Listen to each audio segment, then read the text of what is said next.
Hello, I'm Michael Parker. Welcome to Antidote. Today we have a beautiful show with a beautiful guest. We're going to be talking about sexual healing. It's way more than just a Marvin Gaye song. How does one go from a childhood of sexual trauma to an adulthood of peace and acceptance and healing others? Today's guest has done that.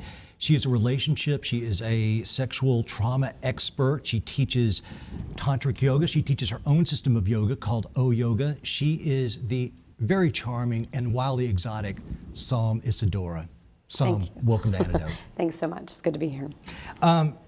You're fantastic. I found out about you recently, although it seems like you're pretty well known in LA. I get around. I found you in LA Yoga magazine, an interview that you had written. I thought it was quite good. And then I started looking you up online. I found out more about you. So I wanted to have you in. And you had a tough childhood. Yeah.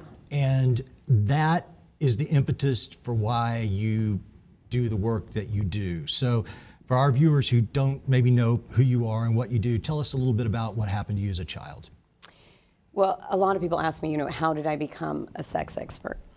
And I became a sex expert because I actually came from a very disempowered place with my sexuality and had such a lack of sexual education and so much shame around it. That it's become my mission to kind of like share that with the world and to change that. I grew up on a very religious Christian cult, so much so like I grew up in a log cabin wearing a bonnet, a skirt to my knees and an apron, and we tried to live like Little House on the Prairie. And in that kind of environment, with the Christianity, there was a lot of ideas of as a woman, cover your body or you'll make men sin. And the women live separate from the men, and I grew up wanting to win. So I really tried to be good. If it was going to be Little House on the Prairie, I was going to be Laura. I was going to go 100%. And what happened was I had sexual abuse. So and with an environment like that where there's so much lack of education and shame around sexuality and all these messages to girls and women that it's really our fault when something happens to us sexually. I suppressed that. I didn't speak out about that. I suppressed the memories for a very long time. And because of that, I ended up being very angry and rebellious as a teenager. And I felt like no matter what I'd done to be the good girl, all those painful things had still happened to me. And so I finally ran away from my religious boarding school at 17 and left my family because there was abuse there. And I ended up getting pregnant on purpose because I wanted to start my own family or just to have that connection. And so, that kind of put me out into the world with a very unique set of challenges. So I already came from sexual trauma and abuse and had all this guilt and internalized shame about my sexuality. And then I'm a single mom, teenager, and now I have to take care of my kid even though I haven't healed myself. And so my 20s were just like an absolute hot mess where I actually moved here and I was living in Hollywood and I was trying to do a good job taking care of my son, but I had so many just demons inside myself from all that unhealed trauma, that I remember I'd I'm going to be a good mom, and I'll do the right thing. And then all this pain inside me, I'd end up, sneaking out at night to go get drunk, to numb my pain and climbing in, my bedroom window in the morning so my son wouldn't know. So it was this role reversal because I never grew up in certain ways and still hadn't, learned how to parent myself when I'd had that kind of break in my childhood from the trauma. And not being parented properly. So that ultimately led me to a rock bottom where, I was in an emergency room on medication for depression and anxiety, and then self-medicating because when the medication for my depression made me so lethargic that I didn't get out of bed and gained 30 pounds, I hit a day that I was like, I didn't have money to pay my rent. I didn't have the energy to get out of bed. I didn't have the energy to read my son stories at night or play with him. And if anything makes you feel guilty, I think as a parent is like your child saying, will you come spend time with me? Will you read to me? Will you play with me? And it's like, oh, I'm busy right now. Or I'm too tired right now. I'll do it later. And then later adds up until you've missed so much of their childhood that you don't get back. But let me just say this. Everything you're just saying, but it wasn't your fault. I mean, you were molested from within your own family at a very young age, and you're already in, listen, the 70s and these types of religious cults. I hear this a lot. I have friends who are in strange religious cults, and all of them, they have issues. So this is not your fault. To say the least. This is not your fault. So, not to mention all the weird ideas that puts in your head about family and the parental roles and your role. And did you have brothers or sisters? I did. I had 2 younger brothers, 1 older half brother, and all of us ended up like running away before we were 18 because there was just so much, physical abuse in our household. So, really, I think with trauma like that, really, no matter where you turn, again, there's no way to be good enough that doesn't happen to you. And then as a teenager, I was just still silent. And this is where, for me, this is such a mission, because where there's trauma, there's silence. And especially if the abuse comes within your family, and you learn to to survive, you're not allowed to say the truth. And so all this trauma builds up. And then I was a rebellious teenager, and I was very self-destructive. And then I see other teenagers now, where you hear about them cutting, or you hear about them, and acting out. And everybody goes, oh, why are they so rebellious?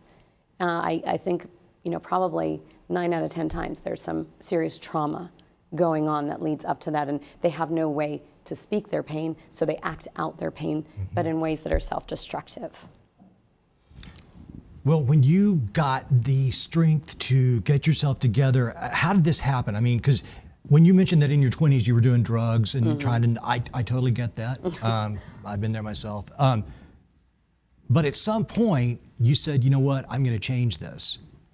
Yeah, what, you said something interesting. You just said it wasn't my fault. Like, it's not your fault. And I do think that's a very powerful thing to say to people who have trauma and who've been victims, is it's not your fault, because somehow we always feel it is our fault. We did something to ask for it. We did something to call it upon it. We're unlucky, or, we're somehow flawed or broken forever. But there comes a point that the only way out of that box and out of these cycles of reenactment, right? Because I was doing drugs, I was putting myself in situations, relationships that were similar to my parents, dating boyfriends that had similar dynamics to the abuse that I grew up with, or at least that kind of excitement level, because you come to associate love with this very high register of danger and excitement. So like, right. if I'm not literally hitting like 1,000% on my Richter scale of my adrenal glands, you don't love me. This isn't, because that's what I heard, the word love, and it got programmed in my brain when all that was like going on. So I think there's all of that, but I was in this reenactment pattern. And when I hit my rock bottom in the emergency room, the difference was I went in there and I started to think, well, I have no one to call. I can't even call my parents to help me. I'm broke, I'm in the emergency room, I'm almost dead. And something finally woke up inside me, and it was some voice in me, and it's like, see, that's why you're here. Because you keep waiting for someone else to save you, and you keep, being the victim. It's not fair, it's not fair. It's not my fault. It's like, no, it's not my fault and it's not fair, but at some point, especially if you have trauma, you have to fight for your own life, because, life isn't fair. Right. And if you happen to have had to live through these kinds of circumstances that are so difficult, sexual abuse, physical abuse, some kind of trauma, then you more than anyone are gonna have to have something rise up inside you and be the hero of your own life. And not endlessly, I'd gone to therapy before that was like, what's wrong with me and what happened? And there's nothing, therapy can be great, but all the talk therapy, all I ever felt I did was like get more depressed, because I was like, I'm so screwed. I'm so screwed. I was screwed up before, I'm screwed up now. And so it wasn't giving me more. Sort of what I needed was hope and an actual connection to better energy or a more positive feeling in life. And that's what happened after my rock bottom. The other voice, said, you're here because you keep feeling sorry for yourself. You're here because this broken little girl keeps waiting for my daddy to show up, my mommy to show up. And they should have, and they didn't, but they're not going to. And that's one thing people have to really, like, if you're a survivor of trauma, you, again, have to own your own life at some point and say, no one else is showing up. It's not going to be your new partner. It's not going to be anyone but you. You can find mentors, but you yet you better find a mentor and you better find a good path. And the path I found was yoga, because it sounds so silly, like a lot of people. Well, when you're coming from a background of being on, Xanax so you can breathe, because I used to have such intense panic attacks, finding yoga and learning to breathe and the mind-body-spirit connection, that was the breakthrough I was missing. Because when I was just going to therapy and talking, it was also mental, because I'd feel drained after. And when I started going to yoga, I'd like inhale and exhale, and just even right now when I feel a surge of positive energy, which is scientifically dopamine, and serotonin. I'm happier. Sure. I'm now, if I do this, a few times and then I look at you, I'm almost a different person, because I'm your thoughts and the words you say come from the chemistry in your body. So if my body chemistry is low from trauma, I can give these new positive, I can create a new positive body chemistry through yoga or through other behavior modification. Okay, well, I want to return to that, because I've got some ideas I want to express to you. So what you are, you're an expert. You help primarily women, I think. I mostly work with, I have courses online for men and women, because men are very interested, in studying around sacred sexuality or, Come on. But for me, I only do live programs with women, because I found that to be I don't want to be in a room with 100 men and I'm the one sex object. That felt re-traumatizing to me. That felt a little weird, I'm sure. Little too much, but for videos, I have those. I've got them covered. She's on YouTube, find it. Okay, so my question then is, and we're going to return to yoga, but when we talk about trauma, one of the things I was thinking about when I was writing these questions, do men and women experience trauma in a different way, or do we just kind of manifest the same behavior patterns? So I'm all about women's empowerment. Yeah. Because I'm a woman. Yeah. I have a vagina. Sure. That's how I work. That's how I'm wired. But I think it's harder for men. I actually think because of our programming, the way we have to deal with it. There's more shame, because my whole message is let's break through shame. Let's break through shame. Open your voice. Be able to speak. And it's so hard for women to do that, because I think women are suppressed to express ourselves in particular ways. Right, we're shamed to not just say what we want and to manipulate and act cute from when we're little girls to get what we want. Right. Men are allowed to say what they want, but they're not allowed to express any feelings or attached weakness. to it. Yeah, so let's say for a man who's had sexual abuse, any kind of trauma is difficult for men to get to express, and there's shame around a weakness or an emotion. But sexual trauma, especially because often the sexual trauma came from a man. So in our society, if a man is to say, I was molested by another man, there's this, he's afraid he'll be considered gay. Sure. And so there's another layer of shame and silence. So I think, it's even more difficult, I think, for men, and I have a lot of compassion for that. And that's why I said, I'm not trying to sell something, I'm literally just trying to solve a problem that's so huge in our world. You said sexual healing, it's more than a Marvin Gaye song, but it's I needed sexual healing. A lot of people need sexual healing. Totally. Even if they don't have trauma, people need to have, you understand your sexuality is one of the most important building blocks of everything going on in your life. And the whole freaking planet needs sexual healing. I've heard you say that this is energy. And it's the energy that created you. So the most natural thing that ever happened, right, is sex. And the most sacred thing that you can ever do is sex. And yet, we've made it dirty. And yet, we as a society and a planet, I don't know, some people say, oh, it's better in Europe. It's somewhat better in Europe. It's still not great. There's not one place on our planet right now that has, I think, truly healthy attitudes around sexuality. Okay. Well, that's largely because of men. So, and the only reason I'm saying that, because people are going to write, Parker's, talking about men. No, but look, in a patriarchal society, then yes, we're going to write a lot of the rules. And one thing I was going to ask you, that also means we probably don't know everything we need to know. So tell me. Well, so let's take that a step backward. Why have men made the world more sexually repressive, especially for women? I grew up on this commune cult, right? And the religion said, women, cover your bodies or you're going to make the men sin, right? So where did that come from? To me, I went to India, I studied Tantra, which is actually learning how to control that sexual energy. And I thought about it, and I was there, and I traveled to countries where women's bodies are covered head to toe. And there's a connection. The more women's bodies are covered, the higher the sexual violence. Or the more they marry off teenage girls with no choice. Yeah. Right? And the more that women are allowed to walk around, or there's nudity in societies, there's less sexual violence, there's less rape.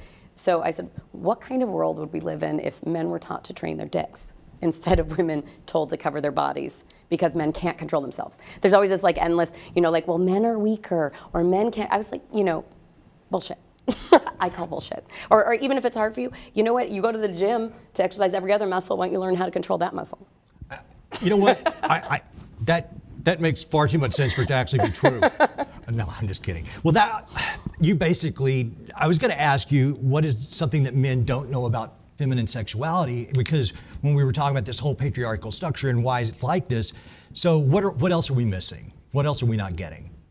I think that I have to say, by and large, the men who I actually talk to are usually the kind of men who really want to learn more. So I'm just like not traveling to the places where they're telling me, don't teach about sex. So, I have so many well-meaning men, they're like, I want to please women more. But like, when you went to school and they did the sex ed talk, did they do that? I'm not that old. I know. I'm saying I went to school. They did not teach us birds and bees in school. It was pretty dull, but yes, right. I had it. Okay, so did they show you? Here's a vagina. Here's a clitoris. Here's different ways women can orgasm. Since you're going to be operating this machinery, like if you're going to go out and have sex, here's how you can help a woman achieve an orgasm. Hey, it isn't just about you, right? I don't remember that part. I think even all our sex ed is It geared was around more utilitarian. It's not even utilitarian. Again, it's patriarchal without people knowing, because the whole thing is about putting a condom on the male, avoiding pregnancy, but there's really no teaching about the female anatomy and how women can enjoy pleasure, and that like how men can please women versus just like deal with their own erection. I don't remember anything actually about pleasure in sexual education. It was more just the educational aspect of it. They're like, don't go do this. It's like getting the invisible man, when you're a kid, those things you put together. So, okay. So you just said, what do men know? I can't get into all of it, but like, do you know that women can have 7 kinds of orgasms? No. Well, now you have to go to get my video course. 7? Isadora.com. Yes. Okay, 7. You might be missing a few.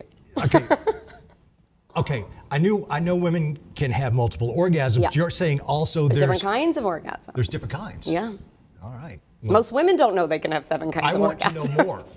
Tell me. The vagina is like, we know more about the moon. I think we've sent scientists to explore the moon more than we've just like even explored our own sexuality or our bodies. I've worked with a scientist at Rutgers University, Barry Komisarek, and he does studies where they do like MRI brain scans and just study. And he said it is so hard to raise money for these kinds of studies around sex because of the taboo around sex. So, again, we'll go to the moon, we'll study anything else, but once we get to sex, which is the most important thing to understand about ourselves, the most natural thing, that is the hardest thing to get any funding around. Well, let me just interject this because we got to move on. But one of the things I keep talking about on this show, and it's very important to me, is the sovereignty of our own body. Yeah. What we do with our body, what we put into our body. You are not free if your mind and your body is not free. Yeah. So when you talk about these things, that's what I think of. Let's move on to relationships, because right now, that's what you do mostly. You try to help people. Yeah, I try and bring people illumination and education around their own bodies, their sexuality, and understanding, their subconscious behaviors and where they're stuck, and their trauma doesn't have to be as extreme as mine, but pretty much everybody walking around has some kind of trauma or interrupted pattern from their childhood and finds themselves, why do I keep, doing what I hate? Why do I keep saying, I don't want to eat that, but I keep eating it? Or I say I'm going to work out and I don't. Or I say I'm going to have a different kind of partner relationship and I don't. Or I'm going to stop watching porn and they don't. Whatever it is, people are stuck. So those are all smaller traumas that are breakdowns in your childhood development in the early years that affect how you're walking around. And they're actually all connected to your second chakra or your drive for pleasure, which is your sex drive. It isn't just about having sex. It's the drive to experience pleasure as a person or a human. Because the sexual orgasm is so intense in our brain, it's like doing heroin. And so there's a little bit of it when you have a shot of espresso.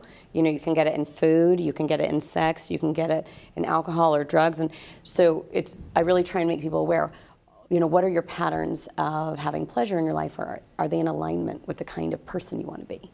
Or are you suppressing so much around your pleasure drive, your sexuality, that it's just kind of exploding in other ways, or that you feel you're living a small life when you could be living a big life. Wow. Okay. I'm trying to just get that in. I mean, everything you're saying makes sense to me. That sounds like a complex thing to work upon. Well, it's the most simple and the most complex. And so people don't want to get started, right? So everybody's in this like... Well, everybody's freaked out about it. Like, oh, if they knew that about me or what have you, then... Or is that right, or...? Everybody, I think people are lying to themselves, it's like, and lying to each other. And you were just going to talk about monogamy, right? You dropped the M word. I like that subject. So I think monogamy is one of those places that we find the way we actually live now in the world we're living in. I mean, things are moving so fast with technology, the internet, and our ideas of monogamy are like from the dark ages. Like literally we defined monogamy and marriage the way it is now such a long time ago, and so much has changed. And then nobody wants to look at that. And I think that things are starting to change. Millennials are starting to have different attitudes about marriage and monogamy, and even like heterosexuality versus homosexuality. I think we're starting to see more of a scale.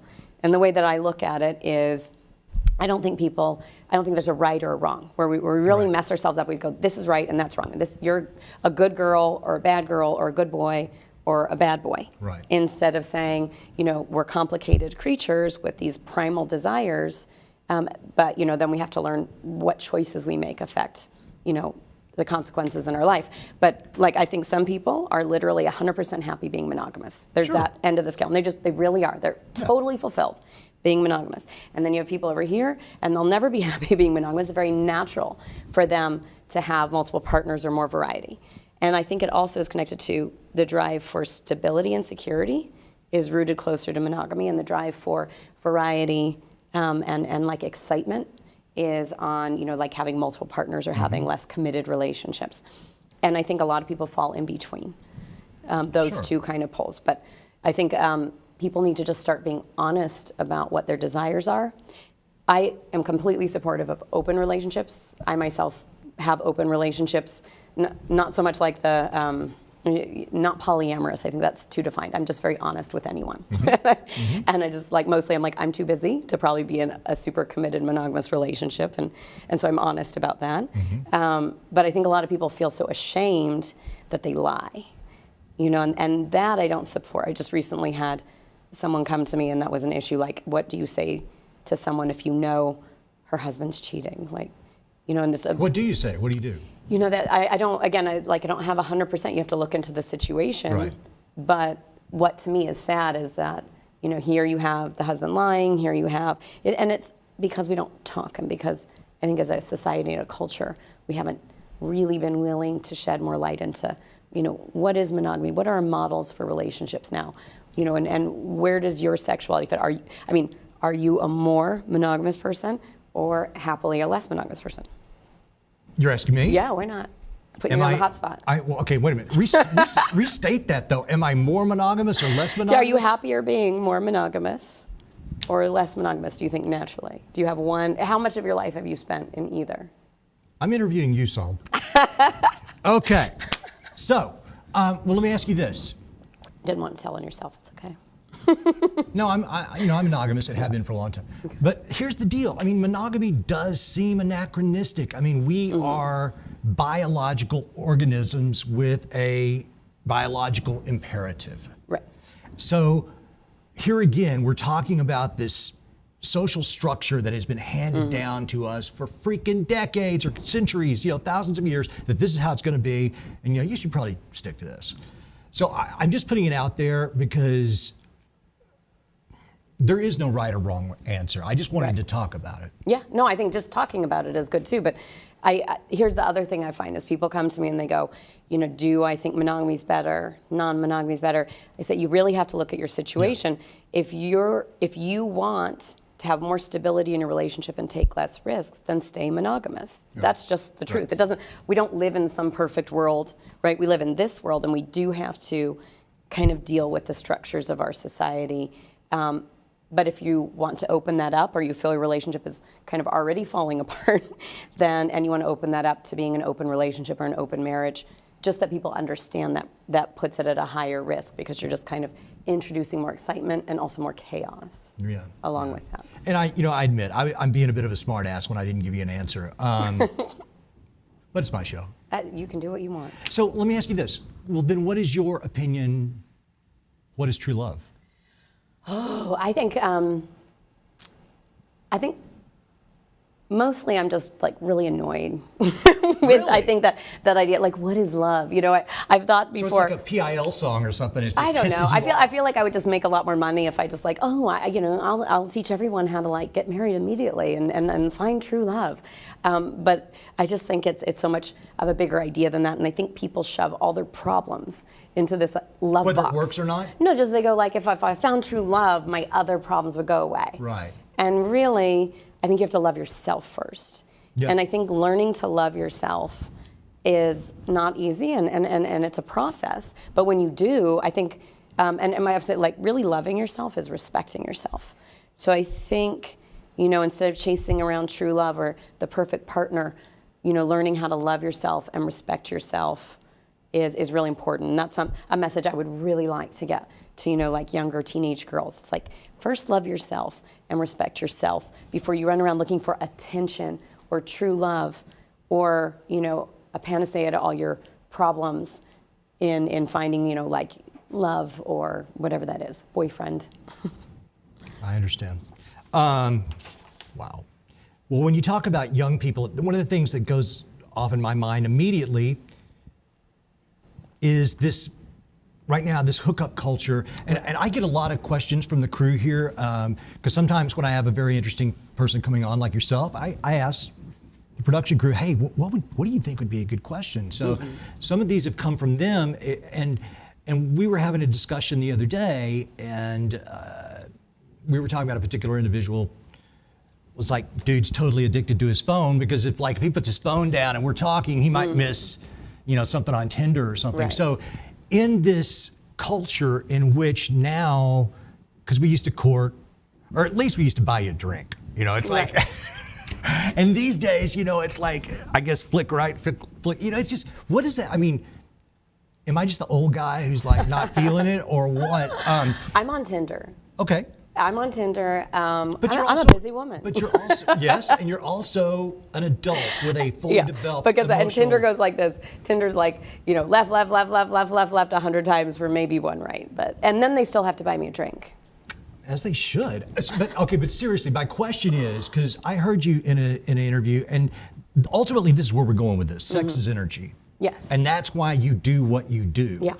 And that's why you don't want to just have sex with everybody, because you're spreading your energy around, right? And you're mixing your energy with other people. So all I'm saying is, if I'm a young man or young woman right now, and I'm just having, that's the only way I'm having sex. And it's like, it's anonymous and it's quick and it's whatever. Does that not set me up in a mental way going forward? I don't know. Do you think that's going to have an effect on our culture, or am I just... I mean, I think our culture is changing regardless. And so, again, what I just try and teach people, it's not whether there's Tinder or not, it's how you use Tinder. Sure. Just anything can be medicine or poison. So, it's not whether there's fast food in the world, it's how you consume things. Sure. So, you can use Tinder as a way to get to know people, have a longer conversation, make sure you feel respected, you understand your own needs, you speak your truth about what you really want.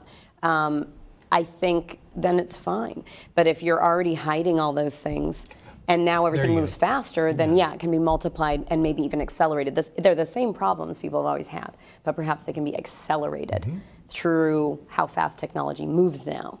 So I think it's more important than ever that we start to have better sexual education. And just to, I'm pissed off about, Facebook.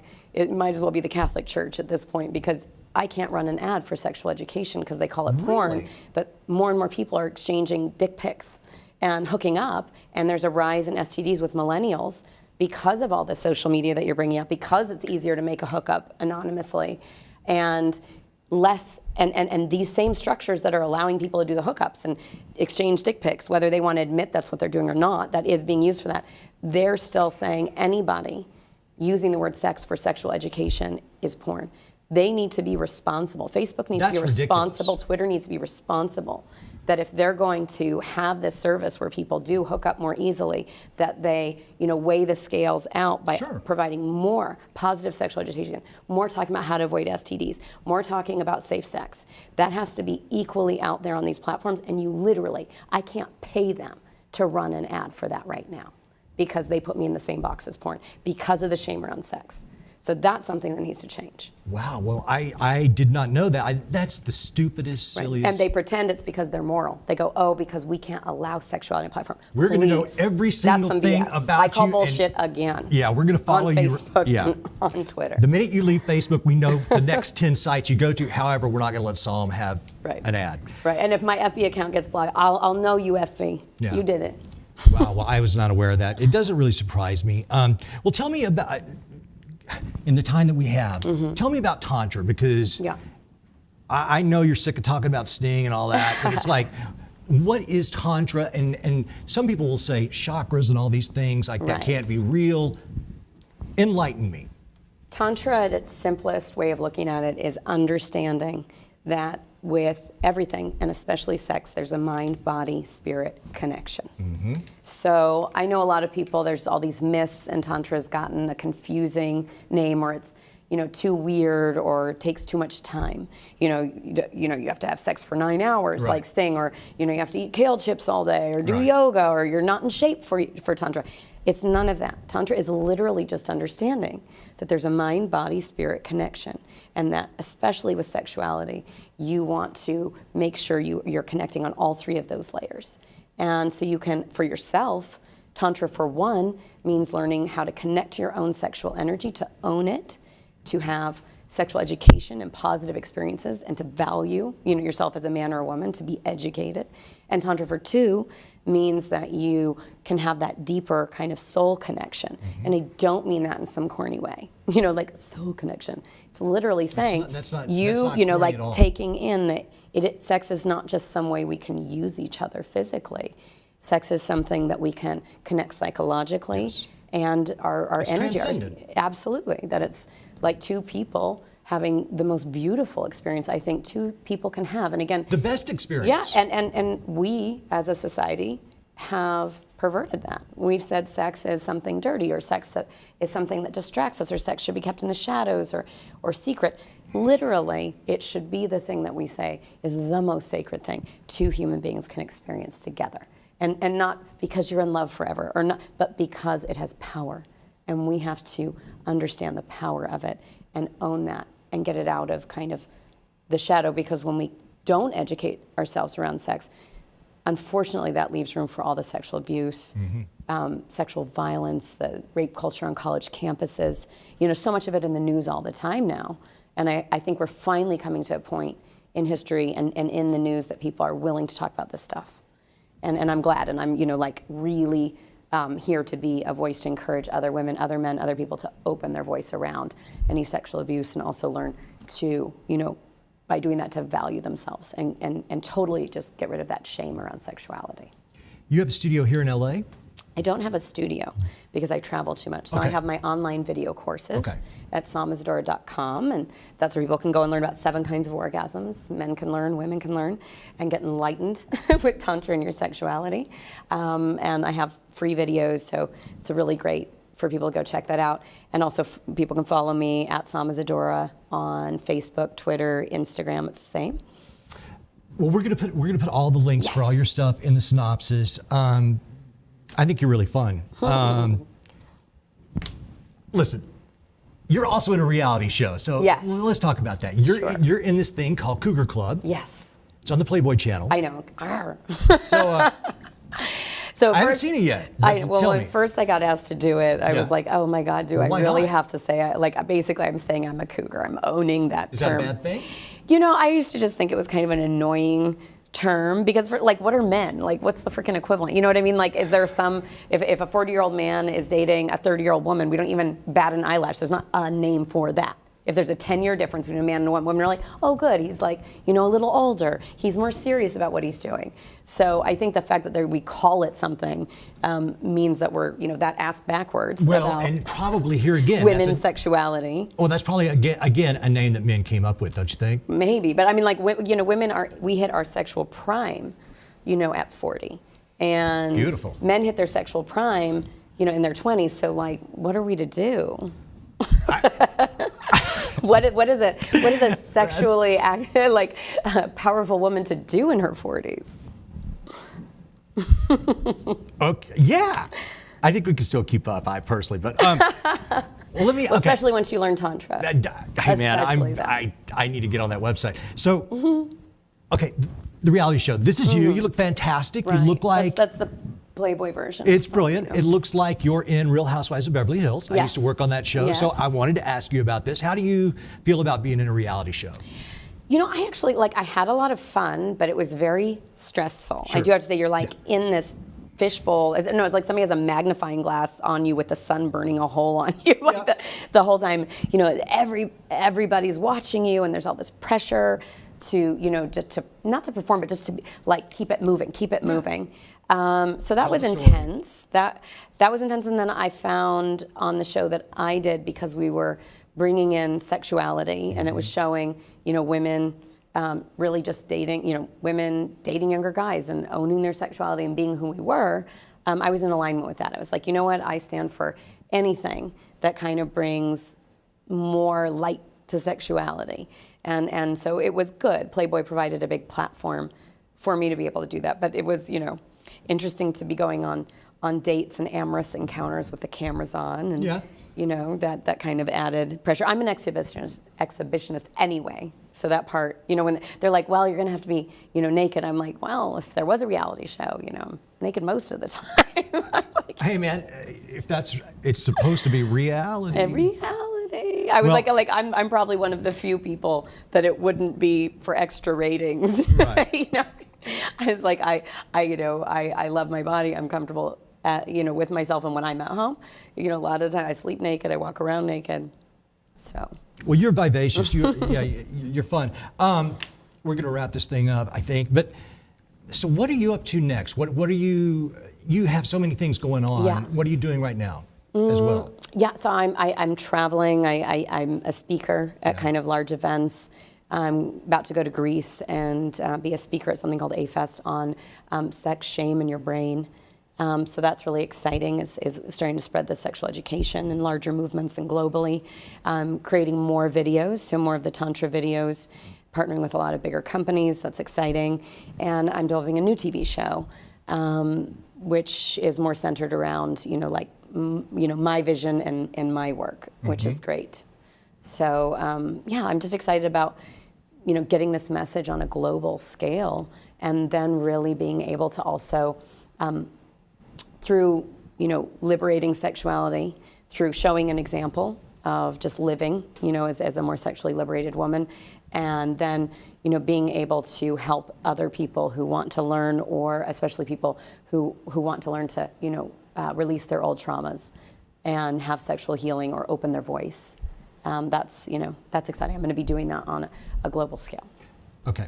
Well, I'm glad you said that, because the last thing is, again, we're talking about energy. So when a person has, and this is what you're trying to help them with, when a person has this retained trauma within their body, you could go to all the therapy that you want to, but it would still be in the cellular memory of the physical organism. So that's the secret to the yoga, I guess, is because you're expelling it through your breath. The yoga and the Tantra, the mind, body, spirit connection. And it's just crazy to me, again, that we live in a world where everybody is so in their heads and so disconnected from our body. Or on a monitor. Yeah, and I think it goes back to that kind of shame of our bodies and our sensuality and our sexuality. So we spend more and more time up here, and I want to fix myself, and I want to fix myself, but your body doesn't lie. And that's the thing. If you really want to, heal old traumas or change patterns in your life, you have to go to the body. And that's what I'm really good at. I'm really good at bringing people there and kind of pushing them past their edge and getting them to their, like, that little rock bottom so they can actually have an aha moment and turn around and change. Wow. Well, I like it. So, Miss Isadora, thank you for coming on today. I hope you're going to come on again because you're a lot of fun. And ladies and gentlemen, if you like these kind of shows, I'm going to try to do more of these as well, because the name of the show is Antidote, and I didn't name it that just because I thought it was clever. I named it that because I wanted this to be a solution-oriented show as well. It's not enough to point out the bad guys in the world. You've got to offer up some solutions, and that's why I always say the same things to you guys. Stay optimistic, stay vigilant. You, me, every single one of us. We are the antidote.